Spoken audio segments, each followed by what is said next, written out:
O que você vai ver agora é um relato real de um homem que, após a morte, descobriu que todo o poder que possuía não valia nada diante da verdade eterna. Ele viveu acreditando que o dinheiro podia comprar conforto, respeito e até perdão, mas quando o corpo se calou e a alma despertou, percebeu que não existia moeda capaz de comprar a luz. Tudo que ele acumulou na terra virou poeira na fronteira da sepultura. E ali, diante do invisível, ele entendeu o preço da própria cegueira. Durante a vida, sua mansão brilhava mais que qualquer templo, sua palavra valia mais que a de qualquer homem simples, e sua conta bancária era o altar onde ele depositava a própria fé. Mas enquanto todos o admiravam, o coração dele afundava cada vez mais na ilusão de que o poder material era sinal de bênção divina. Ele não percebia que o ouro que reluzia em suas mãos era o mesmo que escurecia a sua alma. E quando finalmente a morte veio cobrar o que era devido, o homem rico se viu nu diante da própria verdade, sem corpo, sem nome, sem status, apenas um espírito perdido tentando entender por que o céu não o reconhecia. Porque o céu, meu amigo, não se compra, ele é conquistado na humildade, na caridade, na fé silenciosa de quem ama sem esperar retorno. E foi ali, no limiar entre dois mundos, que esse homem percebeu o maior engano da sua existência. Ele tinha comprado tudo, menos a própria paz. E o que veio a seguir foi a colheita inevitável das sementes que ele mesmo plantou. A dor de quem trocou o amor por aparências e agora precisava aprender, na solidão do além, o que realmente significa ser rico. Este é o relato verdadeiro de um homem que acreditou que o dinheiro resolveria tudo, até depois da morte. Ele mesmo contou com uma dor que atravessa as palavras, como descobriu tarde demais o tamanho do seu engano. Eu era um milionário, dizia ele. Tinha tudo o que o mundo valoriza: títulos, fama, conforto e uma casa de luxo onde eu acreditava viver em paz. Eu achava que Deus me abençoava através do dinheiro e que a riqueza era a prova de merecimento. Eu acreditava com toda a minha certeza que o que eu juntasse aqui me garantiria a tranquilidade no além.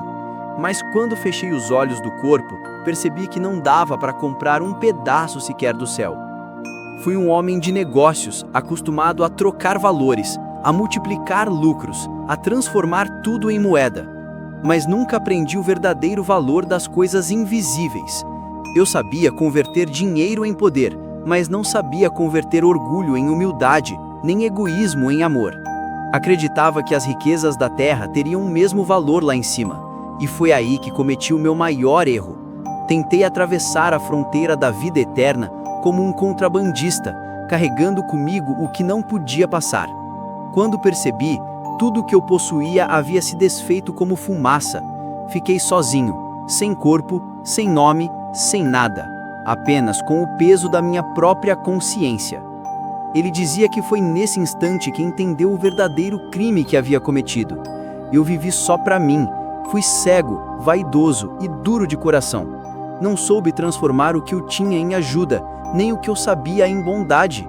Eu achei que bastava ser alguém importante, respeitado, cheio de conquistas. Mas quando a morte chegou, ela levou tudo que era aparência. O dinheiro não serviu para pagar o pedágio da alma, e eu percebi tarde demais que a única moeda aceita do outro lado é o amor que você deu. E então veio o choque. Quando acordei fora do corpo, contou ele, fui jogado em um lugar frio, pesado, cheio de sombras. Era o umbral, um tipo de vale onde ficam os que desperdiçaram a vida com vaidade. Senti fome, sede e desespero. Tudo doía. Tentei sugar a lama da estrada para matar a sede. Eu, que um dia dormia em lençóis de seda, agora rastejava na escuridão, mendigando um pouco de luz. Foi ali que percebi: o inferno não é um castigo de Deus, é o resultado da vida que a gente escolheu viver. Quando despertei no umbral, não existia mais corpo, nome ou status. Só a verdade crua, nua e impossível de disfarçar. A primeira coisa que senti foi a presença esmagadora da minha própria consciência. Não havia voz de anjo, nem juiz, nem castigo vindo de fora. O julgamento vinha de dentro, como uma dor que não se cala. Era como se minha alma gritasse por tudo que eu deixei de fazer, por cada gesto de amor que neguei, por cada chance que joguei fora em nome do orgulho e da vaidade.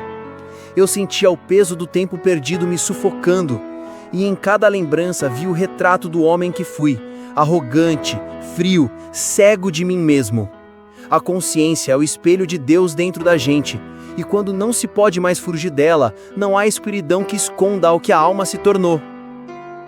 Ali, percebi que todo o meu conhecimento, que tanto me enchia de orgulho na terra, não servia para nada. Os títulos, as teorias, as ideias brilhantes, tudo isso se tornou pó diante da verdade espiritual. Eu, que falava de filosofia e política como se entendesse o universo, agora não conseguia entender a própria dor. Aprendi, tarde demais, que a sabedoria que não serve ao bem é vaidade disfarçada de inteligência. Descobri que saber muito e amar pouco é como ter uma biblioteca inteira e uma casa pegando fogo. O conhecimento vira cinza, porque o fogo da indiferença consome tudo. E foi nesse deserto espiritual que compreendi o que realmente tem valor. O corpo físico que um dia achei que existia apenas para gozar, era na verdade um templo emprestado, uma ferramenta sagrada para servir, aprender e evoluir. Mas eu usei esse presente para alimentar desejos, ostentar poder e sufocar a luz que nascia dentro de mim. Na terra, eu era o milionário das sensações, mas no além, virei o mendigo da alma, alguém que implorava por uma gota de amor, um sopro de esperança, um sinal de perdão. E quanto mais eu lembrava das chances desperdiçadas, mais me afundava na lama da própria culpa. Então, a verdade caiu sobre mim como uma sentença divina. Não basta viver, é preciso viver com propósito. O céu não se compra com notas de banco, nem se conquista com discursos bonitos. Ele se constrói com gestos de bondade, com o esforço silencioso de quem escolhe o amor todos os dias. Lá, percebi que a única riqueza que atravessa a morte é o bem que você faz. Todo o resto, fama, luxo, vaidade, são moedas falsas que derretem na fronteira da sepultura. E agora, se há algo que posso gritar a quem ainda respira, é isso. Não espere morrer para entender que a vida é curta demais para ser vivida apenas para si mesmo. Quando fui finalmente acolhido por mãos luminosas, percebi algo que jamais teria imaginado em vida. Ninguém ali me julgava. Nenhuma voz gritou meus erros, nenhum castigo foi imposto. Havia apenas um silêncio bondoso, aquele tipo de silêncio que revela mais do que 1000 sermões. Eu, que sempre temia o inferno, esperava encontrar punição e dor, mas o que encontrei foi amor, e isso doeu muito mais. Porque diante da compaixão verdadeira, a máscara cai e a gente se vê como realmente é. A vergonha queimava mais que qualquer fogo. Eu percebi que não era um homem injustiçado, era apenas um espírito desajustado, recolhido por caridade, alguém que precisaria começar tudo de novo, do zero, aprendendo o valor das coisas que sempre desprezei. Aos poucos, fui entendendo que o além não é um teatro de milagres, é uma continuação da vida, só que sem as ilusões. Lá não existe poder, nem posição social, nem atalhos. Existe trabalho, aprendizado e responsabilidade. Descobri que cada ação que pratiquei ficou gravada em mim, como se meu próprio corpo espiritual fosse o livro da minha história.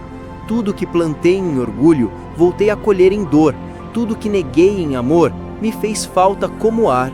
E foi Clarencio, meu orientador, quem me explicou a verdade que virou minha nova lei. O único investimento que nunca se perde é o do bem que você faz. O resto é areia escorrendo pelos dedos da eternidade. Fui apresentado então a uma nova forma de riqueza, o bônus hora. Era assim que mediam o valor das almas naquele lugar, não pelo ouro, mas pelo tempo dedicado ao amor, ao trabalho, à caridade silenciosa. Cada hora de serviço sincero era uma moeda de luz. Eu, que na terra acumulava cofres cheios, precisei começar do zero, aprendendo a ganhar meu primeiro crédito espiritual através do esforço, da humildade e do desejo real de servir. Foi um choque perceber que a dor não era castigo, mas oportunidade, que o sofrimento não era punição, mas chance de reconstruir o que eu mesmo havia destruído. O primeiro passo foi quebrar o egoísmo que ainda me aprisionava. Quando soube que minha esposa havia se casado novamente, senti o veneno do ciúme corroer meu peito. Eu quis odiar o novo marido, quis reclamar o que julgava ser meu. Mas então compreendi, o amor verdadeiro liberta, ele não prende. Entendi que minha família não era apenas a de sangue, era a humanidade inteira. A vida me ensinou ali que servir é o maior investimento da alma, que cada gesto de bondade é um tijolo no edifício da eternidade. E foi assim que, um dia, deixei de ser hóspede em recuperação para me tornar operário da luz.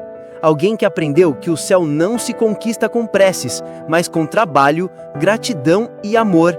A história desse homem que trocou o luxo pelo vazio mostra que a morte não é um fim, é só o reflexo da vida que a gente escolheu viver. O que a gente planta em sentimento e atitude, um dia vai colher em alma. Então, pare e pense, qual é o seu saldo hoje?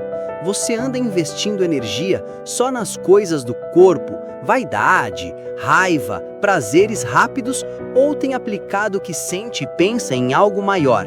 Porque, no fundo, quem vive só de aparência acaba falido por dentro. E o preço disso é alto. É o peso da consciência, o arrependimento, o vazio. Mas ainda dá tempo de mudar a direção. Comece agora a trocar suas moedas terrenas por valores eternos. Sirva alguém, pratique o bem mesmo quando ninguém vê e use seus dons para iluminar. Cada gesto de amor é um depósito no banco divino.